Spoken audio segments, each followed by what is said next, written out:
Olá pessoal, bom dia. Sejam todos muito bem-vindos ao evento Conhecimento Solidário, uma realização do programa Encaminhar Ação Cidadã, em parceria com a Associação FSA Esporte e Cultura e com o Núcleo de Pesquisa FUTICOM, aqui da Universidade Estadual de Feira de Santana, Bahia. Estamos, desde ontem, iniciamos a abertura do nosso evento com o gerente da base do Flamengo do Rio de Janeiro, o Eduardo Freeland, e hoje, daqui a pouquinho, iremos receber o professor Ricardo Torres, professor aí que tem um trabalho muito interessante sobre a relação humano-computador e as possibilidades de aproximação aí com o futebol. O professor Ricardo Torres, que hoje é professor em uma universidade norueguesa. Daqui a pouquinho, então, iremos convidar o professor Ricardo para entrar conosco. Por enquanto, vocês vão divulgando o máximo que vocês puderem para atingir aí o maior número de pessoas que podem colaborar na campanha de duas formas. A gente assistindo, socializando conhecimento e também podendo doar recursos para que a gente possa adquirir cestas básicas e máscaras de proteção para instituições e pessoas carentes aqui da cidade de Feira de Santana, Bahia. Professor Ricardo daqui a pouquinho estará conosco nessa live. Lembrando, gente, que desde a semana passada, estamos na jornada do evento Conhecimento Solidário e que nós teremos uma vasta programação ainda até sexta-feira à noite, com diversos palestrantes participando conosco. Sabemos da dificuldade que nós estamos vivendo, do momento tão complexo que nós estamos vivendo, mas o Programa Encaminhar Ação Cidadã, o FUTICOM e o PEAC encontrou essa forma aí de tentar chegar e contribuir nos lares, não só com conhecimento, mas também com entretenimento, com uma forma de lazer, por que não? E de ajudar aí as famílias mais carentes, porque é também o objetivo principal do nosso evento e é importante que a gente esteja atento. Então tem duas formas de você contribuir. Acesse o site peacufs.com.br. Lá você vai encontrar toda a programação do evento, quem são os palestrantes que nós vamos ter até sexta-feira ainda, e a forma também de doar, que existe através de um link do Benfeitoria, que é uma espécie de vaquinha virtual, e através do depósito bancário na conta da Associação FSA, da Caixa Econômica, que foi aberta exclusivamente para esse fim, e que estaremos aí disponibilizando os recursos que estiverem por lá para adquirir os alimentos e máscara de proteção. Tivemos aqui, durante esse período das lives, o professor Dr. Alcides Scaglia, professor da Universidade de Campinas, que abriu o evento para a gente dia 15 de abril, depois o professor Gibson Moreira, da Universidade Federal de Minas, depois o Marcelo Vilhena, que hoje é coordenador de iniciação do Esporte Clube Vitória. Tivemos o René Simões, técnico, palestrante, contribuindo também, o professor João Batista Freire, da Unicamp, professor Pablo Juan Greco, da Universidade Federal de Minas, também contribuindo na primeira semana do evento, semana 1. E na semana 2, como eu falei já, ontem nós tivemos o Eduardo Freeland. E agora nós estaremos com o professor Ricardo Torres, hoje 10 horas da manhã, e à tarde com o professor Wellington Araújo, às 16 horas. Então você que é da área da educação física, do esporte, e em específico aí do futebol, serão momentos de formação. Então se articulem, se organizem, divulguem aos seus grupos, as pessoas que estão vinculadas a você. De alguma forma nós vamos sair disso tudo mais fortalecidos e usar essa ferramenta tão interessante que é o meio virtual, para que a gente possa socializar informações e conhecimento. Vamos chamar então o professor Ricardo, que já está aqui conosco assistindo o teatro. Assim que ele entrar, nós começamos o nosso diálogo.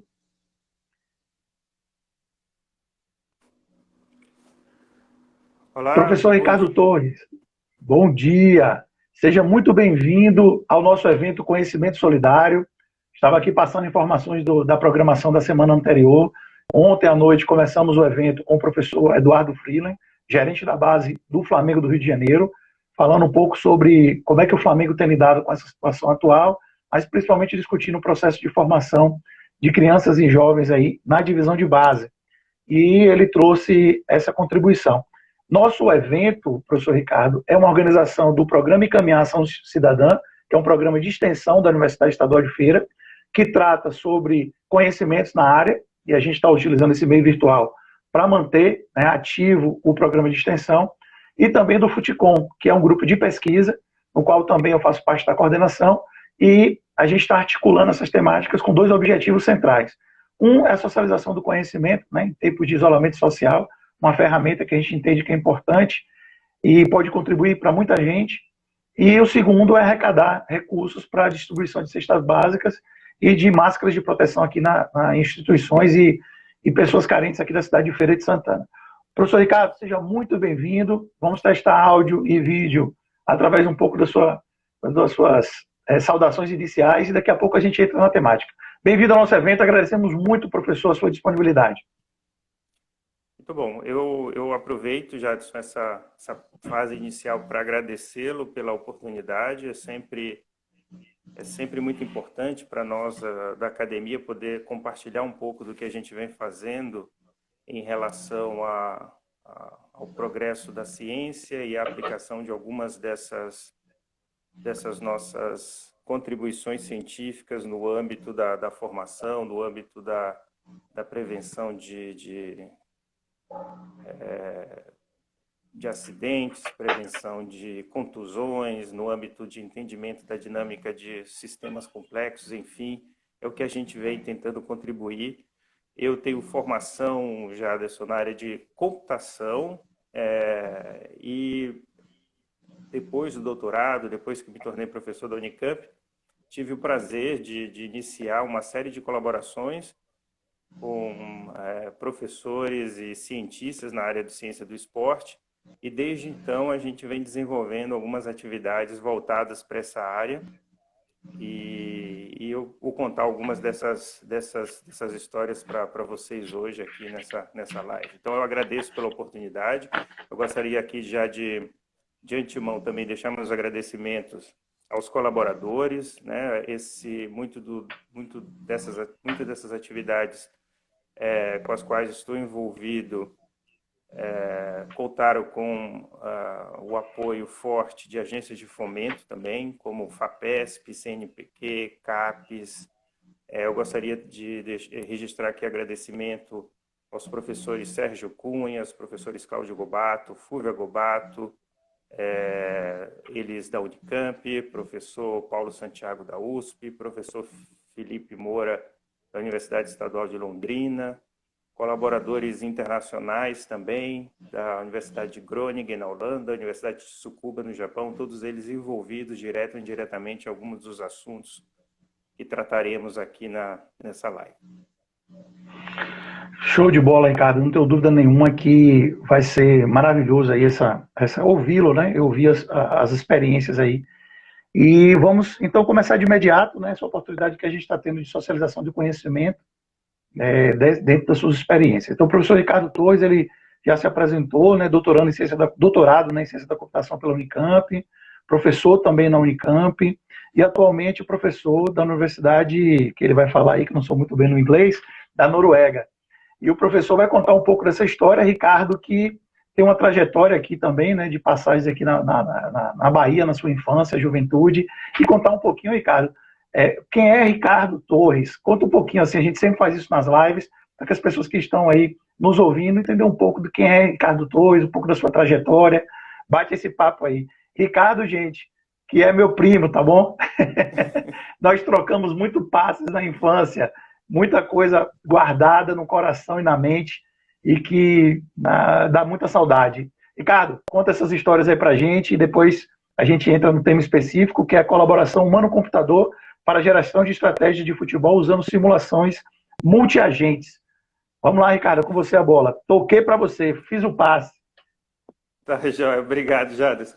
Bom, então, eu vou fazer aqui um apanhado aí dessa trajetória. Obviamente, a ligação com o futebol ou com o esporte, de um modo geral, sempre passa pela infância de cada um, né? É lá que começa tudo. Então, não apenas Jaderson é meu primo, como tivemos a oportunidade de brincar juntos futebol durante a nossa infância. Eu sou muito agradecido ao Jaderson, sempre foi muito generoso, muito gentil, mesmo nessa trajetória, né? Eu me lembro, por exemplo, a oportunidade que ele me deu de me juntar ao time da Associação Atlética Banco do Brasil, com 11, 12 anos de idade, e representar a BB em campeonatos infantis aí em Feira de Santana. Então, eu tenho uma trajetória de passagem por Feira de Santana. Por muitos anos estudei no antigo Nobrinho, depois fui estudar no Santo Antônio, e via Jaderson, né? Nossos pais trabalhavam no Banco do Brasil e eu não participava da comunidade da Associação Atlética Banco do Brasil. O Jaderson me convidou. Supostamente a gente devia jogar junto, né, Jaderson, aqueles campeonatos pela ABB, mas o Jaderson quebrou o braço e meio que eu entrei no lugar de Jaderson e foi aí que começou todo o processo. E foi um período muito importante para a nossa trajetória, né? Além de a gente ter jogado juntos na ABB, a gente também teve uma chance de envolvimento com o São Paulo Subaé, né, aí de Feira de Santana, que a gente foi campeão da, né, categoria infantil. O Jadson era o nosso ponta esquerda matador, fazia muito gol. Eu fazia meia direita do time. Então a gente foi campeão juntos, jogando futebol, num time que revelou Alex Alves. Para quem conhece, Alex Alves é jogador do Vitória, o São Paulo, e a ABB, que revelou o nosso grande Jorge Wagner aí de Feira de Santana, né, do Brasil, do mundo, que levou o nome de Feira de Santana para tantos lugares, né? Eu costumo brincar quando eu conto essa história que eu joguei na ABB, Jadson, que Jorge Wagner era o melhor jogador do time, mas eu era o batedor de pênalti, viu? Depois você fala isso para ele. Eu perdi o pênalti na final, mas fiz o gol. Então é isso aí, foi aí que começou tudo. E de fato, do ponto de vista da ciência, de como a gente se envolveu depois, né, de anos de estudos, etc., também foi via futebol, num evento de jogar aí, né, que em São Paulo o pessoal chama de pelada, né, na Bahia o Baba, de terça-feira. Comecei a conversar com alguns outros docentes da área do esporte, em especial um doutorando do professor Sérgio Cunha, da Faculdade de Educação Física da Unicamp, que é o Felipe. A gente começou a conversar, e dessa conversa aí, entre um baba e outro, entre uma pelada e outra, a gente começou a desenvolver pesquisa junto, né? Então, tem uma trajetória longa de envolvimento para entretenimento, para contato social, mas que depois, e nesses últimos aí 5, 6, 7 anos, o envolvimento mais acadêmico-científico. Então, essa foi uma trajetória, e mais uma vez eu agradeço, Jaderson, aí pela oportunidade. Pronto, vamos lá, Ricardo, vamos entrar na temática, né? Conta um pouco dessa história, você já contou um pouco das suas vivências, né? O São Paulo ali de Carlos Alberto, no São Paulo de Subaé. Felizmente, Carlos Alberto já nos deixou, mas sem dúvida nos deixou muitas contribuições. E a BB revelou muita gente. Além do Jean, a gente tem aí o Jorge Wagner, temos o Jean também, né? Jean Nardi e outras pessoas que passaram também. Isso, e no Flamengo, no Vitória e tal.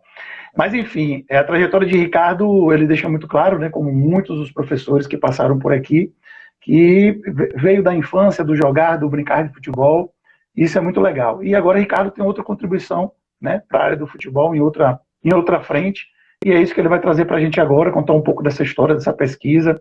Em que momento você estava? Você hoje é professor na Noruega, Ricardo? Eu sou convidado e está desenvolvendo pesquisa aí. Me conta um pouquinho sobre isso também.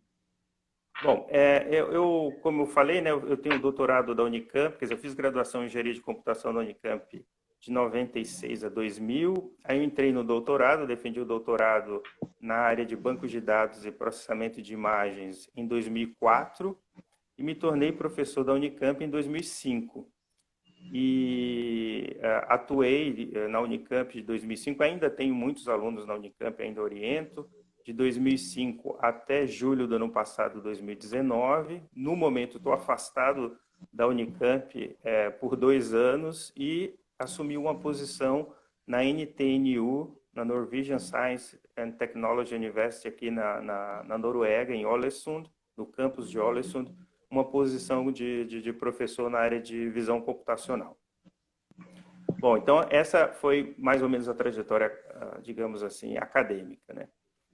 Durante essa trajetória, Jaderson, eu tive a oportunidade de de tentar desenvolver soluções computacionais, né, algoritmos, a gente chama de algoritmos, sistemas, ferramentas, que pudessem, de alguma maneira, beneficiar outras áreas do conhecimento. Tá? Então, isso sobre a ótica da computação é uma área que a gente chama de e-science, que é quando a gente avança o estado da arte, avança o conhecimento em computação, e esse avançar de conhecimento permite que outras áreas também possam se beneficiar das construções de computação e avançar seu entendimento sobre as suas respectivas, né, complexidades e assim por diante. Então, essa trajetória, principalmente na Unicamp, se deu voltados em problemas em science, fundamentalmente ligados a estudos na área de agricultura, na área ambiental. Então, colaborei e colaboro de forma muito ativa com biólogos, com especialistas em agricultura. Tenho interagido também em problemas de análise de mudanças climáticas, através de análise de sistema, de imagens de sensoriamento remoto, e assim por diante. O que eu tenho tentado endereçar de forma comum, seja nessas aplicações voltadas aí em ciências ambientais, agrícolas, como no esporte, é tentar desenvolver sistemas e métodos, algoritmos, programas que possam, de alguma maneira, ajudar especialistas nessas áreas na análise da complexidade, né, dos fenômenos com os quais eles lidam. Em especial, eu tenho muito interesse em investigar fenômenos que se dão no espaço e no tempo. E o esporte, em especial o futebol, é um campo de atuação muito importante, porque me dá um cenário de análise que tem uma restrição no tempo, né? Existe um tempo de duração do evento complexo, e tem também uma restrição no que diz respeito à quantidade de variáveis, né, dos atores que fazem a dinâmica do esporte. E essas duas restrições, que são bem importantes, se, por um lado, nos condicionam no sentido da solução que a gente pode elaborar, por outro, elas nos permitem exercitar uma série de soluções que, eventualmente, poderão ser alvo de aplicação em ambientes, digamos assim, menos restritivos do ponto de vista do número de variáveis condicionados no espaço e no tempo. Tá? Então, é assim que eu enxergo, sob o ponto de vista da ciência. Em especial, no futebol, a gente tem trabalhado muito na fronteira entre bancos de dados e visão computacional. Então, eu tenho colaborado né, com alunos, tanto da Unicamp como de outras universidades, né? A Universidade Estadual de Londrina, lá com o Felipe Moro, o professor Silvio, a USP, lá com o professor Paulo Santiago, a própria Universidade de Tsukuba, e agora na NTNU, na Noruega. A gente vem tentando desenvolver, né, soluções para entendimento da complexidade do futebol sobre essa ótica de análise que a gente chama de espaço-temporal. Tá? Então, a gente está modelando, por exemplo, jogadores de futebol a partir de suas posições no campo. Então, com isso, a gente tenta se beneficiar de sistemas existentes de rastreamento de jogadores. No momento, inclusive, estamos desenvolvendo pesquisa no intuito de desenvolver o nosso próprio rastreador, um rastreador que possa ser, possa se beneficiar de técnicas de aquisição de imagem baratas, que a gente possa instalar e a partir dessas imagens a gente poder determinar a localização dos jogadores, que a gente possa caracterizar as ações desses jogadores dentro da partida, que a gente possa identificar padrões que sejam mais prováveis de levar a um desempenho coletivo ou individual melhorado. Então, só algumas das perspectivas que a gente analisa. E, acima de tudo, né, levantar e definir indicadores, medidas que possam ser utilizadas por treinadores, por fisiologistas, por os profissionais do esporte na tomada de decisão, por exemplo, na carga de treinamento, fundamentos que precisam ser investigados, estratégias táticas que, porventura, são mais promissoras, dados o histórico de jogos dos adversários, e assim por diante. Então, são alguns dos problemas de pesquisa ou problemas que a gente vem tratando recentemente. Estamos conversando com o professor Ricardo Torres, professor da NTNU, né, na Noruega, e o professor está contando um pouco para a gente das experiências que ele, da pesquisa que ele vem desenvolvendo. Eu não sei, Ricardo, como é que já está, né? Se já teve publicações, em que nível, em que momento vocês estão deste trabalho. Você passou algumas questões, mas o que é que já tem publicado, o que é que já está sendo utilizado, como é que você tem feito esses estudos, essa relação aí com a Alemanha, depois você conta um pouquinho para a gente desses detalhes. E a gente percebe, Ricardo, que sem dúvida nenhuma o futebol é um fenômeno, né, mundial, mas no Brasil tem uma força muito grande. Então, parabenizar todos os pesquisadores no sentido de trazer essas contribuições científicas para essa área de conhecimento. Eu acho que é extremamente válido, importante, porque tudo aquilo que vem contribuir, né, para qualificar aquele ser humano que joga, no sentido de otimizar treinamento, melhorar a qualidade de vida, né, até o processo mesmo de melhorar a relação que ele tem de poder jogar mais tempo, até porque controlar cargas variáveis e muitas coisas nesse sentido têm sido feitas dentro do futebol, e a gente entende que tudo isso vem para ajudar o ser humano que joga, né? Então, a ciência aí colaborando com esse processo, no qual já volto mais uma vez a parabenizar todos os envolvidos que você citou aí. Essa questão de gestão de espaço, melhorar a formação de alto nível, isso vai repercutir também em todos o René Simões aqui na live chamou os edifícios do futebol, né? As várias áreas, né, espaços onde o futebol é desenvolvido, desde formação na escolinha de base até no alto nível. Então, eu acho que eu consigo enxergar esse desdobramento assim, a médio e longo prazo do estudo. E aí você fala dessa questão da tomada de decisão. É outra coisa que está muito sendo discutida, né? Não sei se você está conseguindo assistir daí. Aqui no Brasil está passando muito retrô, década de 70, década de 80, e agora está esse processo criativo, tomada de decisão está muito em discussão. Jogador de futebol brasileiro, cadê a arte? Como é que está? Então há um debate pairando no ar sobre isso, e também se analisando, né, o futebol que se jogava antigamente, discutindo essa coisa ontem mesmo na live, o Eduardo Freeland do Flamengo, ele fala disso, que a sensação é que os atletas de antigamente eles tinham mais autonomia, né? Mais um senhor de si, foi o termo que ele usou.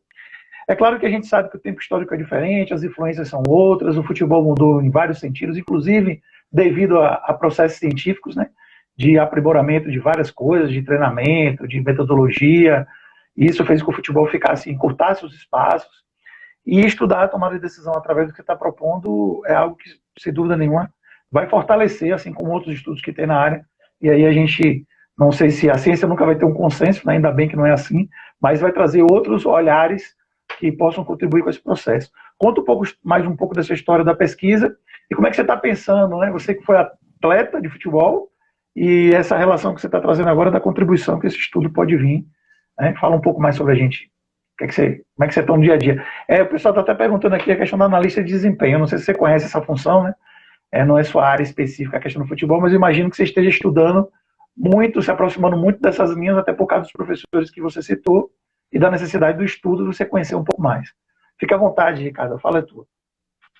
Bom, eu vou começar tratando desse último comentário. De certa maneira, Jaderson, o que a gente está tentando buscar são, digamos assim, parâmetros científicos que possam auxiliar o analista de desempenho na sua tomada de decisão, né? O que a gente está fazendo é É sim, é ciência de dados no sentido de minerar, de encontrar padrões que possam permitir que o analista, né, faça recomendações mais apropriadas, né? Imagina que você, depois de 15, 20 minutos de jogo, possa, a partir da análise do comportamento tático, técnico dos jogadores, você já possa fazer algumas recomendações. Olha, o outro time não está jogando da forma que estava previsto inicialmente. Então, nesse esquema tático mais promissor, talvez seja inverter a posição. Olha, o contra-ataque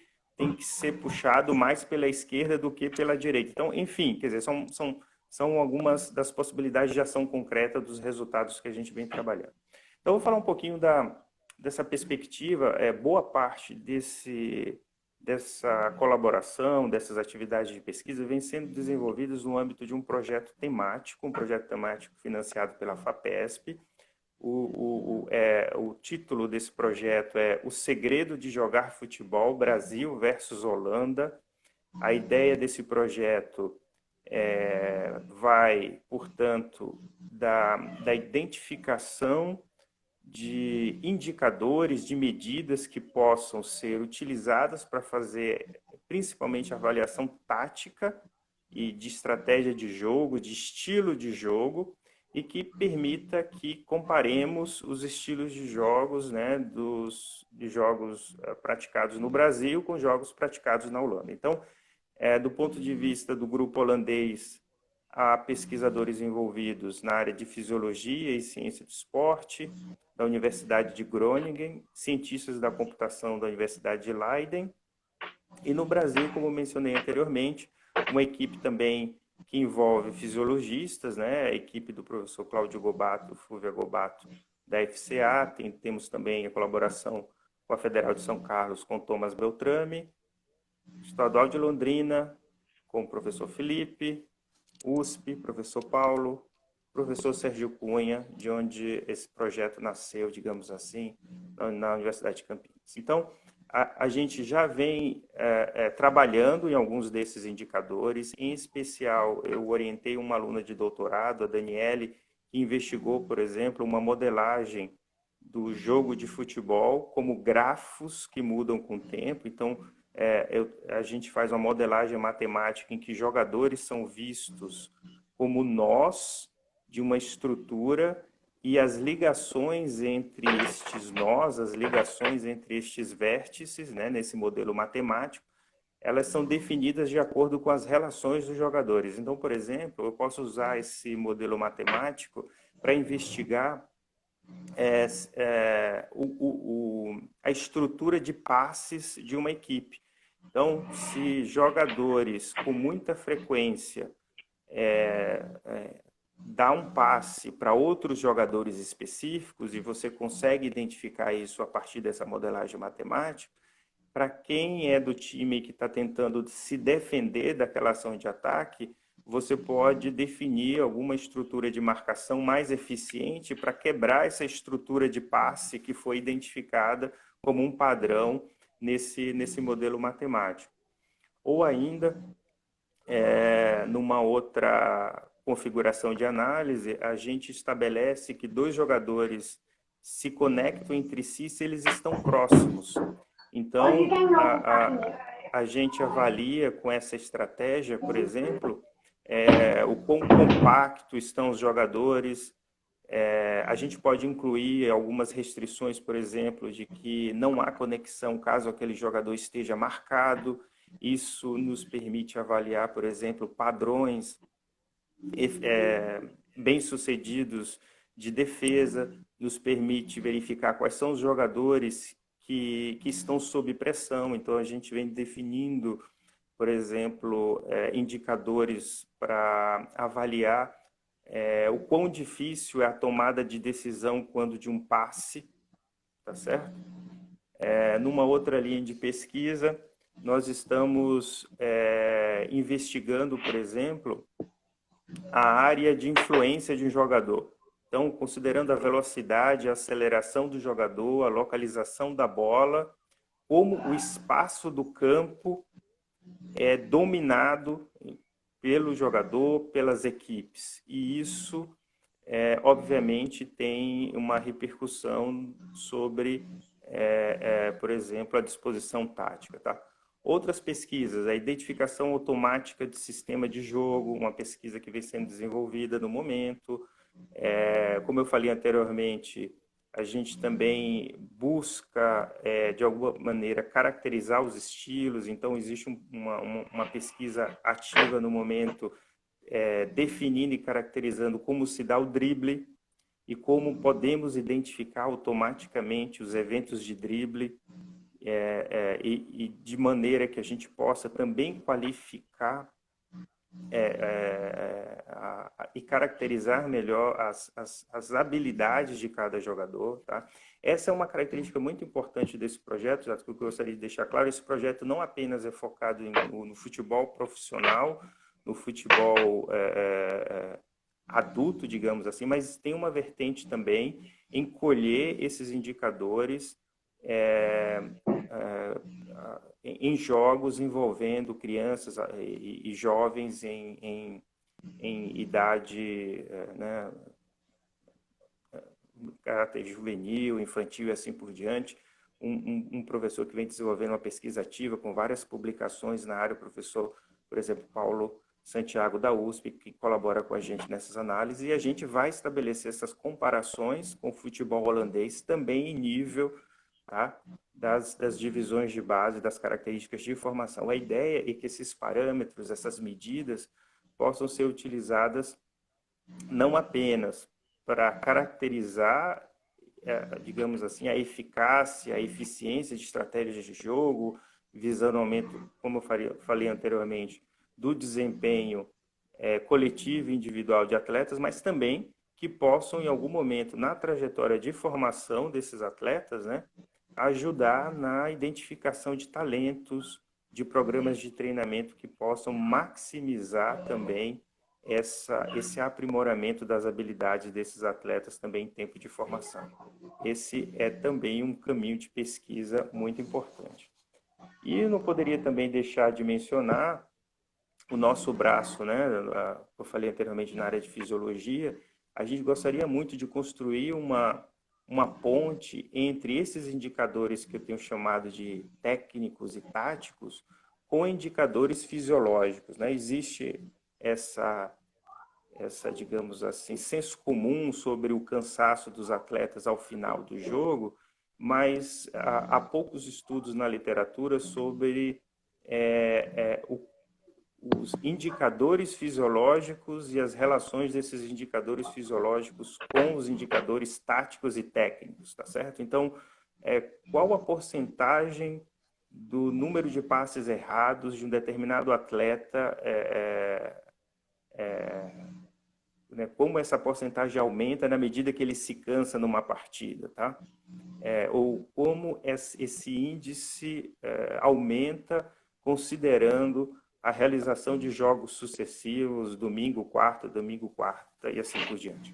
No âmbito do projeto FAPESP, inclusive, Jaderson, a gente vai ter oportunidade, a gente está numa fase de instalação de equipamento, por conta até da pandemia, a gente está tendo que aguardar um pouco.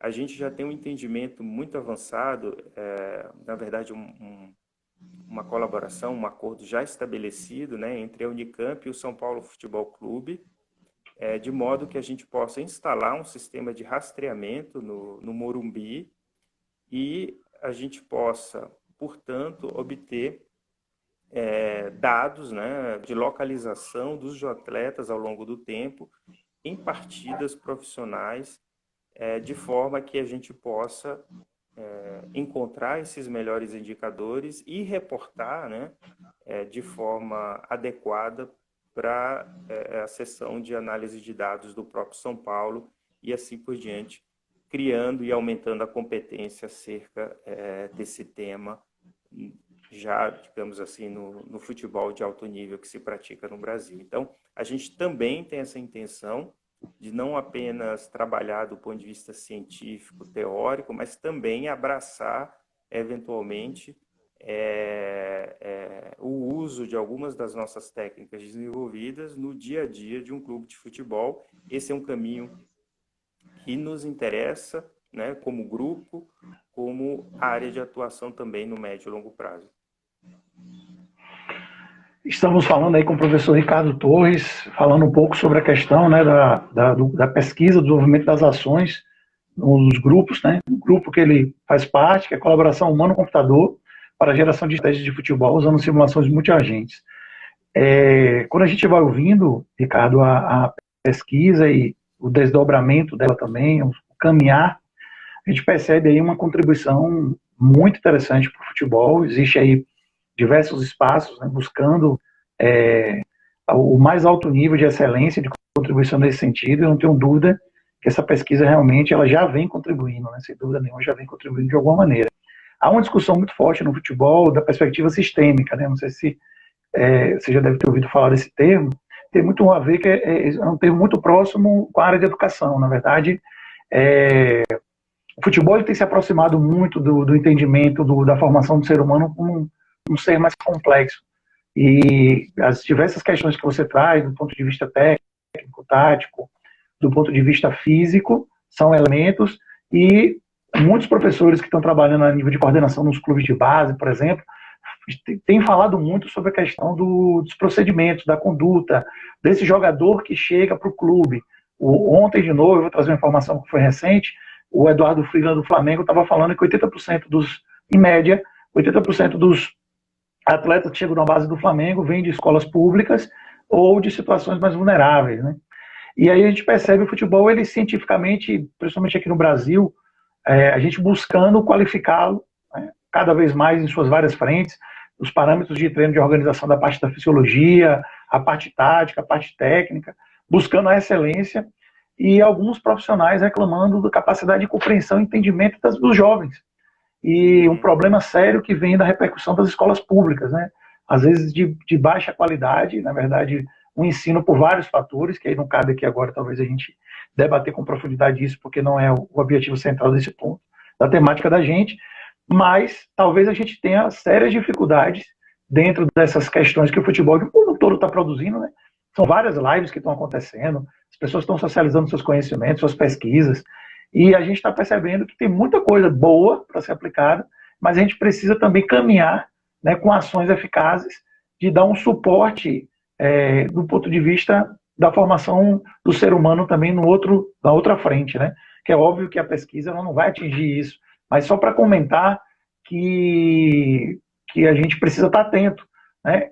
Que existe essa outra frente, que daqui a pouco a gente não consiga aplicar algumas coisas que a gente perceba cientificamente, que ela é importante na formação da criança e do jovem, porque existe aí uma lacuna muito grande no processo de compreensão básica da criança e do jovem e do adulto, pensando aí no atleta profissional também, porque as vias de entendimento, de compreensão, vão exigir um pouco mais de leitura, né? De leitura que eu falo, leitura de mundo, de compreensão do processo, e é isso que eu tenho percebido no futebol brasileiro.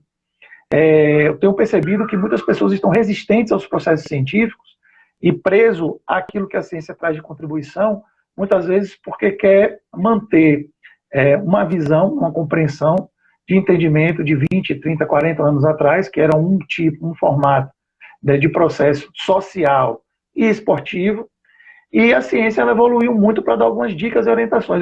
O vôlei fez muito isso. E o Brasil, a gente não é o mesmo debate. Né? Há uma cobrança muito maior em cima do futebol. E aí eu fico preocupado que as pessoas ficam resistentes. Né? Professor Ricardo, outros professores cientistas estão criando dificuldades para o trabalho do futebol, porque estão inventando situações que na hora lá o que resolve é botar a bola dentro do gol. E aí eu estou falando isso e tocando nesse assunto com bastante tranquilidade, porque vira e mexe, né, por ter sido atleta profissional, por estar hoje no campo da ciência, eu estou sempre em contato com ex-jogadores, jogadores, acadêmicos, e a gente vira e mexe e vê esse debate. E às vezes a gente fica muito preso a esse debate e esquece do que se tem de fato a contribuir.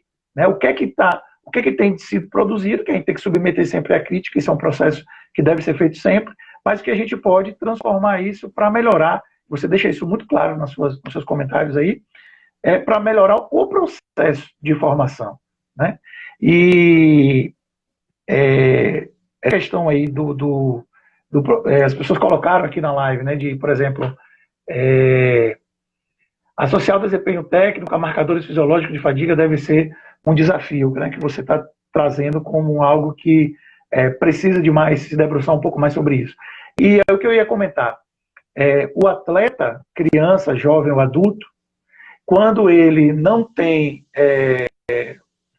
algumas pessoas chamam de esquema motor, padrão motor, memória motora, muito definida, né, as possibilidades que vêm através da infância, dos processos de coordenação, vocabulário motor ampliado, e vem também através do treinamento, muito bem definido, ele pode também tanto gastar muita energia para executar gestos, como também se posicionar em campo sem informações precisas, ele também vai gastar muita energia. Então, quando eu percebo os dados, né, que você está trazendo aí, desse aspecto lógico, vai contribuir na escolha melhor do atleta, né, das melhores decisões que o atleta tem que ter dentro do campo, para que ele tenha o mais alto desempenho. Isso em todas as possibilidades de formação, na infância, juventude, né, e a fase adulta também. Seja praticando futebol de alto nível, seja querendo melhorar seu jogo ali, né, a nível escolar, e eu acho que isso é uma relevância muito interessante aí do teu trabalho. Você tem mais algum ponto, Ricardo, do que eu falei aqui que você gostaria de Sim. dialogar? Inclusive, quem entrou aqui, o professor Gilmar Messias, que estará conosco falando sobre atividade física na infância e adolescência, professor da Universidade Estadual de Feira de Santana. Muito bacana, Gilmar, sua presença e breve sua contribuição aqui com a gente. Pode falar, professor Ricardo. Bom, eu queria, acho que você permeou aí várias questões importantes. Obviamente, Jaderson, a perspectiva que eu estou apresentando é uma perspectiva um tanto enviesada por aquilo que eu e meus colaboradores dominamos.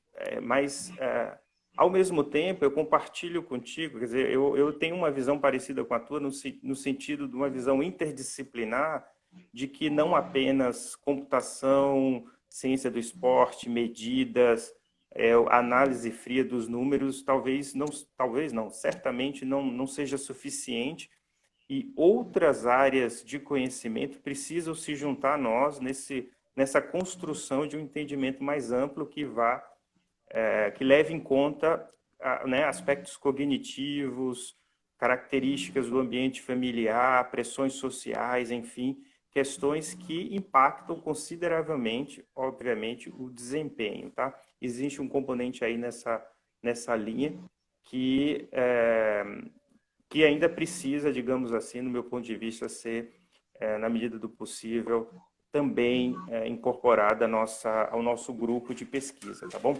Eu gostaria de fazer mais algumas considerações aqui. O primeiro é que uma linha que a gente vem investigando, que até deu o nome da live, e eu gostaria de reforçar isso, quer dizer, você falou de multiagente, né?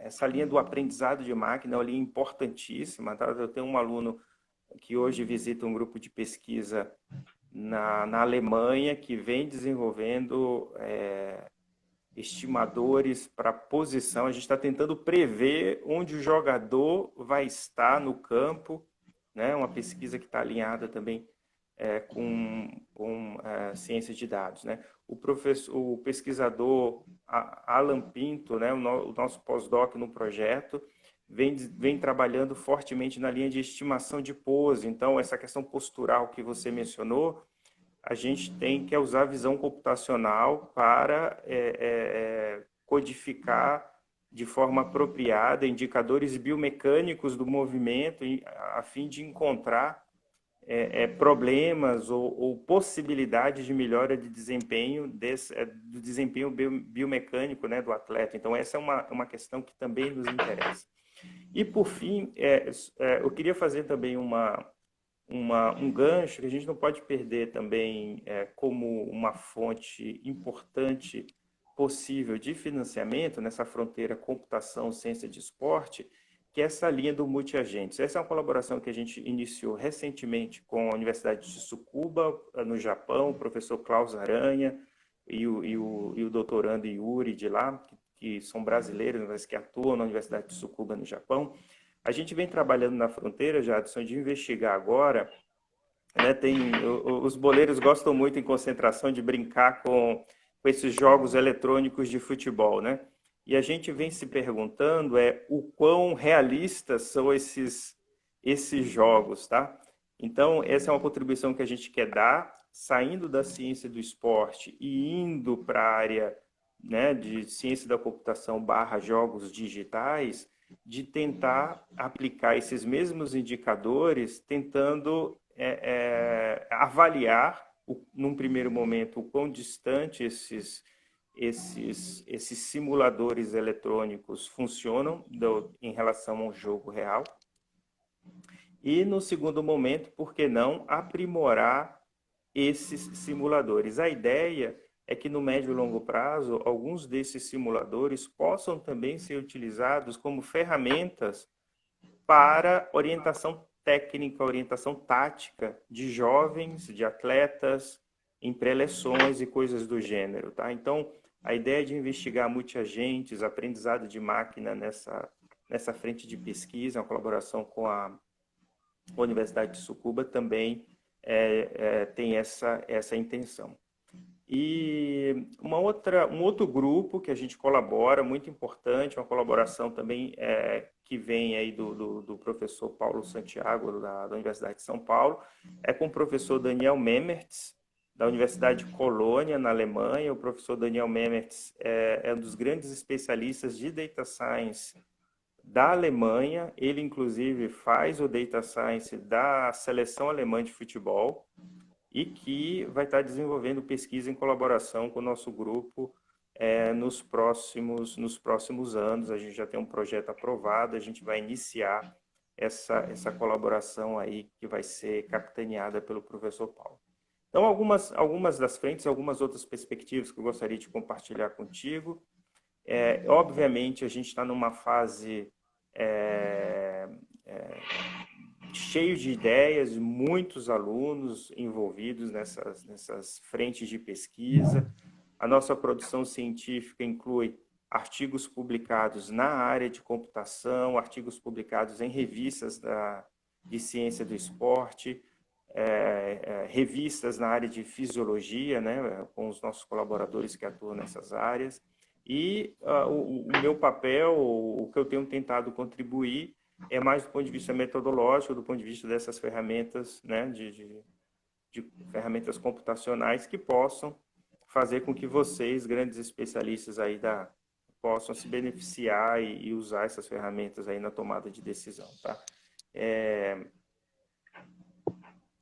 Eu acho que esse eram algumas das questões que eu tinha notado enquanto você falava que me chamou a atenção.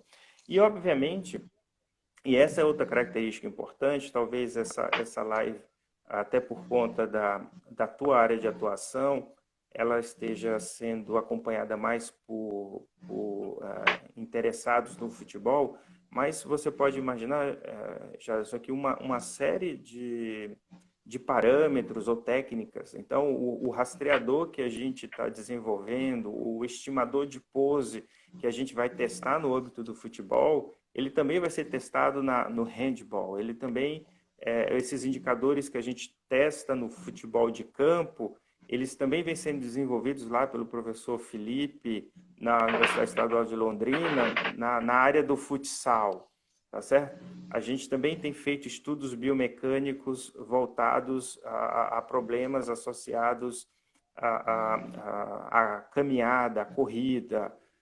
Nós temos trabalhos em fisiologia voltados para análise de aspectos fisiológicos associados ao basquetebol e assim por diante. Então, a nossa visão é uma visão que, apesar de, até no contexto dessa live aqui, eu esteja me concentrando, obviamente, é o carro-chefe, né, no aspecto do futebol, que é o que a gente vem tendo financiamento mais forte no momento.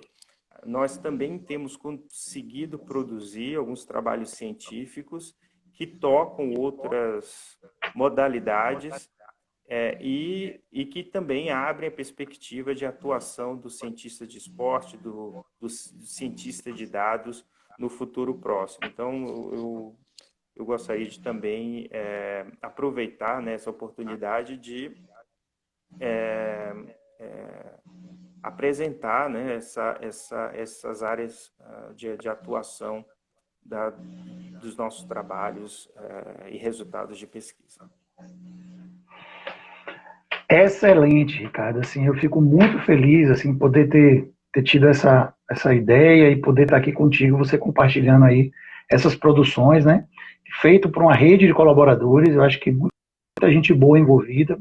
Então, tem saído e vai sair um material extremamente importante, né, para a física, para o esporte brasileiro, né, e mundial. E a gente fica muito feliz de ter um baiano aí à frente, liderando essas ações. A gente realmente fica grato, né? Grato pela sua atualização do conhecimento, pelas suas contribuições. Parabéns, parabéns a todos os envolvidos. A gente sabe que não é um tema de senso comum, um tema realmente muito complexo para a comunidade do esporte de uma maneira geral no Brasil, mas que, sem dúvida nenhuma, ela vai repercutir nesses espaços, e isso é muito importante, também que a gente deixe isso registrado. Para a gente caminhar, né, para o momento final da nossa live, queria registrar que hoje à tarde teremos o professor Wellington Araújo, professor doutor aqui da Universidade Estadual de Feira de Santana, vai falar sobre o esporte e o fenômeno social em jogo às 16 horas. E à noite, ainda no segundo dia de programação, o Bruno Pivetti, que fez um estudo aí junto com o Vitor Frade em Portugal e publicou um livro, Periodização Tática, e ele vai discutir essa coisa da periodização tática e a contribuição ao futebol brasileiro. Hoje o Bruno Pivetti está como assistente técnico do Vitória e coordenador das categorias de base do Esporte Clube Vitória, né? O seu rival. E temos o professor Gilmar Mercedes amanhã, 10 horas da manhã, né? Falando sobre atividade física e comportamento sedentário na infância e adolescência. Professor Fernando, técnico do Bahia, que saiu daqui do projeto FSA Esporte Clube, ao qual eu mando meu abraço. O professor Fernando vai falar o futebol que se ensina, o futebol que se aprende no Brasil. E, por fim, o Guilherme Machado, na Universidade Federal de Viçosa, que vai falar sobre a tomada de decisão no futebol e a formação de jogadores inteligentes e criativos. Ele faz parte do núcleo no PEF da Universidade Federal de Viçosa. E a gente encerra nosso evento, essas 2 semanas de live, sem dúvida nenhuma, que foram muito importantes para a gente aqui do grupo de pesquisa, os estudantes, as pessoas que estão envolvidas, todo mundo se debruçando nesse momento, sistematizando algumas ideias que são maravilhosas, e pessoas do Brasil, né, e do mundo, né, se reuniram para assistir essas lives e discutir depois. Eu acho que foi um movimento muito importante, além, é claro, do momento solidário, né, de arrecadar aí alimentos, que é extremamente importante. Ricardo, fala um pouquinho, para a gente poder finalizar, e é o momento final das considerações finais, de como é que você está enfrentando essa pandemia na Noruega, como é que você está vendo da Noruega o Brasil neste momento. Fico muito à vontade aí para falar um pouco sobre esse momento, que eu sei que é delicado, mas é um momento que a gente precisa dialogar sobre ele, que é uma realidade objetiva, e fazer suas considerações finais sobre o evento e sobre sua participação. Obrigado, Ricardo. Vamos lá, contigo a palavra. Bom, eu agradeço mais uma vez. Bom, Jadson, nas minhas considerações finais, eu gostaria realmente te parabenizar pela iniciativa. Eu acho que nesse momento, né, muito difícil que vivemos, né, como seres humanos na Terra, é muito importante a gente dedicar um pouco do nosso tempo para ajudar, para colaborar, e não só do ponto de vista de formação, mas, obviamente, ajudar do ponto de vista material aqueles que mais precisam. Então, eu te felicito pela iniciativa, pela oportunidade aqui desse evento de levantar um pouco de material que te possibilita ajudar pessoas que precisam tanto nesse momento. A situação da Noruega é um pouco diferente do Brasil. A Noruega é um país com uma população muito menor e que conseguiu fazer o isolamento muito bem feito desde o início e de forma muito antecipada. Então, a Noruega já vai implementar nas próximas semanas, ou já vem implementando, saídas para a situação de isolamento social. Então, por exemplo, uma das minhas filhas já volta para a escola na semana que vem. Os indicadores do ponto de vista de contágio, pessoas precisando de tratamento intensivo, os números aqui na Noruega são relativamente pequenos comparados com situações em outros países. Obviamente, né, eu tenho muitos familiares no Brasil, e não apenas por isso, né, por conta também, obviamente, da situação de amigos, a situação de colaboradores, enfim, uma série de situações as mais diversas. Eu tenho ficado um tanto apreensivo com as notícias que vêm daí, né? Não apenas as notícias específicas de regiões que aparentemente sofrem mais no momento, mas em relação, digamos assim, à instabilidade no sentido das tomadas de decisões e da orientação acerca dos procedimentos mais adequados, né? A gente vem, o enfoque aqui foi falar de ciência, falar da importância da ciência no sentido de fomentar a tomada de decisão no esporte, e essa é a mensagem que eu gostaria aqui de deixar de finalização, de que independentemente da ideologia política minha, sua, de quem quer que seja, que nesse momento de dificuldade nós possamos confiar naquilo que a ciência nos diz como sendo procedimentos de atuação mais promissores no sentido de preservar aquilo que é mais importante, que é a vida humana. Então, essa mensagem que eu gostaria de deixar aqui como mensagem final, tá, Jota? Eu agradeço mais uma vez pela oportunidade e ratifico novamente meus agradecimentos a todos os colaboradores. Certamente eu me esqueci de alguns, vou levar vários puxões de orelha depois, mas eu aproveito aí nessa oportunidade para agradecê-los em estar, de alguma maneira, representando-os aqui nessa live, tá bom? Pessoal, a gente está então concluindo a live das 10 da manhã, né, do evento Conhecimento Solidário, com a presença do professor Ricardo, no qual, mais uma vez, em nome do PEAC, em nome do FUTCOM, em nome da Associação FSA, de todos que estão envolvidos nesse evento, nosso agradecimento ao professor Ricardo pela disponibilidade, pelo conhecimento socializado. Muito obrigado, professor.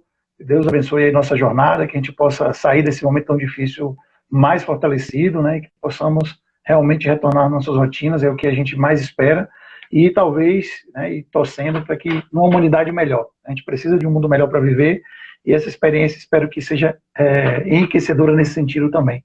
Professor, muito obrigado, a gente agradece, lembrando, pessoal, que nós voltamos com o evento às 16 horas com o professor Wellington Araújo. Ricardo, obrigado.